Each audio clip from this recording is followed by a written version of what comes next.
Вызвалення Радзішчына з успамінаў Віктара Івановича Артем'ева.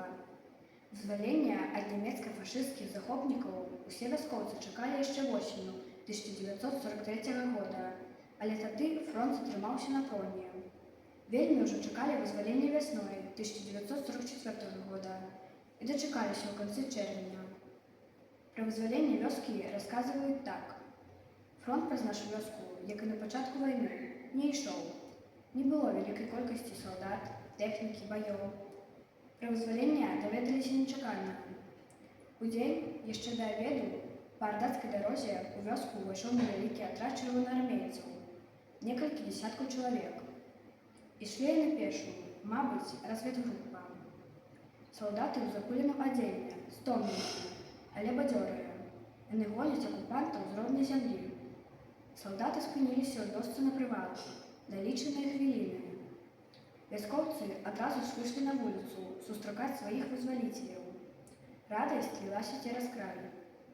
Людзі відчувалі адзін аднаго, абдымалі салдат, як сваіх родных, выказвалі ім сваю ўдзячнасць. А салдаты не хавалі здзіўлення, убачыўшы жывых жыхароў вёскі.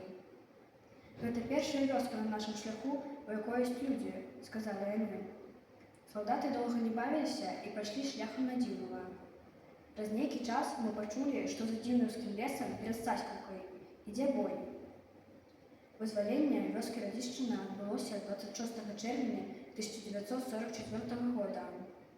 24 чэрвеня былі вызвалены шастакі пад Рыбіном у 25 кіламетрах ад Радзішчына і Чэрнівка у 10 кіламетрах. Пра тое паведамлялася ў аператыўнай зводцы ад савецкага інфармбюро. 28 чэрвеня быў узяты Шклоў, а таксама Круглае. Здагадкі радзішчынцаў пра бой каля Саскаўкі пацвердзіліся. На Саскаўскіх могілках пахаваны 11 воінаў 557-го стралковага палка, 153-й стралковай дывізіі, 49-й арміі, Другога беларускага фронту, якія загінулі ў чэрвені 1944 года пры вызваленні вёскі ад нямецка-фашысцкіх захопнікаў. Гэтыя звесткі ёсць на абеліску, які пастаўлены на магіле воінаў у 1972 годзе.